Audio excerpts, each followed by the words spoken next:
Hello friends, நான் உங்கள் கல்பனா. இப்போ வந்து நம்ம முட்டை கிரேவி செய்ய போகிறோம்.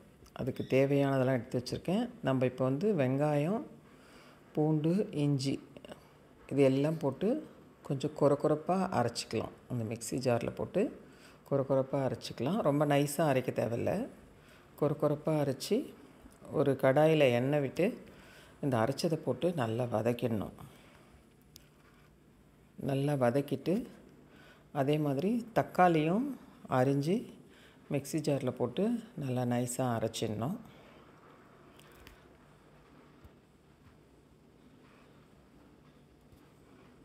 அதையும் ஆட் பண்ணி நல்லா வதக்கணும்.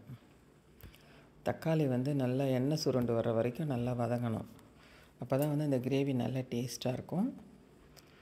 நான் வந்து இதில் கல்பனாஸ் ஃபுட்ஸில் ரெடி பண்ண மசாலா மிளகாய்த்தூள் தான் போட போகிறேன். அதுக்காக தான் தாளிக்கும் போது பட்டை, சோம்பு, லவங்கம் எதுவுமே போடலை பாருங்கள்.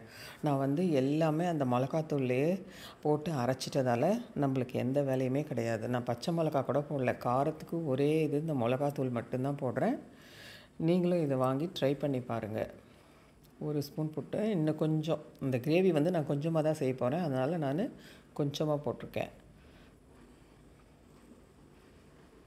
கல்பனாஸ் ஃபுட்ஸ்லேருந்து மசாலா மிளகாத்தூள் எடுத்து நான் இதுக்கு யூஸ் பண்ணியிருக்கேன்.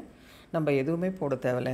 இந்த மிளகாத்தூள் மட்டும் போட்டாலே போதும். மசாலாவுக்கு எல்லா வாசனையும் அதுலேயே இருக்குது. மிளகு, ஜீரகம், தனியா, காஞ்ச மிளகா, பட்டை, லவங்கம் எல்லாமே இருக்குது. மஞ்சத்தூள், உப்பு போட்டு நல்லா மிக்ஸ் பண்ணிவிட்டு நல்லா பச்சை வாசனை போகிற வரைக்கும் நல்லா மிக்ஸ் பண்ணிடணும். அந்த எண்ணெயிலே வதக்கிட்டோம்னா நல்லாயிருக்கும். நம்ம குக் பண்ணும்போதே நல்லா வாசனையாக இருக்குது அந்த மசாலா வாசனை.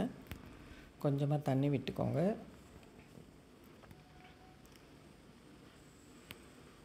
நல்லா வதங்கணும். நல்லா இந்த அளவுக்கு சுருண்டிடுச்சு பாருங்கள். அப்போ நம்ம ஒரு கிளாஸ் தண்ணி விட்டுக்கலாம். அதில் நான் விட்டு நல்லா கொதிக்கட்டும்.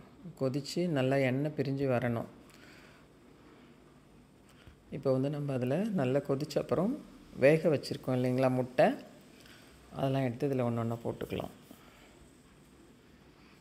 நான் ஆல்ரெடி வேக வச்சு உரித்து வச்சுருக்கேன். அந்த முட்டையெல்லாம் எடுத்து இதிலே போட்டுட்டு இதுக்கு வந்து நம்ம ஒரு சின்ன பேஸ்ட் மாதிரி ஒன்று ரெடி பண்ணியிருக்கேன்.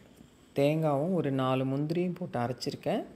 அதுவும் இதிலே சேர்த்துக்கிறேன். நான் சேர்த்துட்டு இது வந்து ஒரு குருமா ஸ்டைலில் இருந்துச்சு. கிரேவி மாதிரி தெரியல எனக்கு. ஒரு குருமா ஸ்டைலில் இருந்தது. ரொம்ப நல்லா டேஸ்ட்டாக இருந்தது. அந்த மசாலாலாம் அவ்வளோ அருமையாக இருந்தது. எனக்கு வந்து நான்வெஜ் சாப்பிட்ற ஃபீல் இருந்தது அதில். அந்த அளவு நல்லா டேஸ்ட்டாக இருக்குது. செய்துட்டு நான் வந்து கீ ரைஸ் செய்தேன். அதுக்கு தொட்டுக்கிறதுக்கு முட்டை கிரேவி. நீங்களும் இதே மாதிரி ட்ரை பண்ணி பாருங்கள். ட்ரை பண்ணி பார்த்துட்டு கமெண்ட்ஸில் சொல்லுங்கள்.